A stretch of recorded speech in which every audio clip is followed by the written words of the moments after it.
It's safe to say that many of us have heard the saying, dig a hole to China, and it's typically used when someone's referring to a super deep hole. Don't believe me? Just look up dig a hole to China on Google and you will find something like this. But what will happen if you actually try to dig a hole to China? After doing some brief research, I found that if you wanted to land squarely in the center of China, or at least somewhere in that region, you have to start excavation in Santiago, Chile. Unfortunately, you will quickly realize that your digging apparatus or any standard digging machine will take way too long, about an estimated 12,000 years according to one source. So, you'll pretty much die before you even get a third of the way. But is there a chance that we can possibly try to get there? Alright, so we have started digging. We're going to want to keep the hole fairly small because we're going to want to use some sort of drilling machine. Given the fact that China is approximately 8,000 miles away from Santiago, and assuming that our apparatus can go through about half a mile of dirt a day, which is extremely fast, it should take us only about 45 years.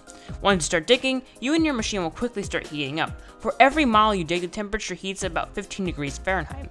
But as long as you dig along though, you and your machine will start to get crushed by the immense amount of pressure. This is because the pull of gravity is much stronger as the closer and closer you get to the center of the Earth. But we're not quitters, so we somehow get through the first obstacle, but digging to the rest of the mantle and the inner core won't be an easy feat, considering the fact that the inner and outer core is pretty much all molten rock. Once we get through the core though, we will have to hope that there are no net gravitational forces or else we'll be floating around at this point in the dig. That is assuming that you have not already been obliterated into tiny specks. So we're halfway through. This can't possibly get any harder on the way back.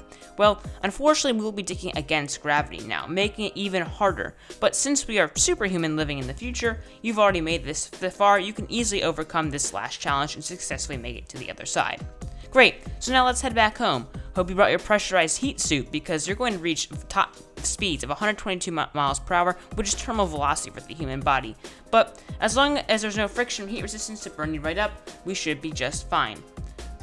Thank you guys so much for watching. As always, please like and subscribe, and I really hope you guys did enjoy this video and try different stuff of animation this time too. So I think everything looked pretty good, and I hope you guys enjoyed it too. Also, there should be a new vlog coming out very shortly. I plan on starting that series back up soon because now I got a new drone and stuff. We're gonna see how things look. See you in the next video.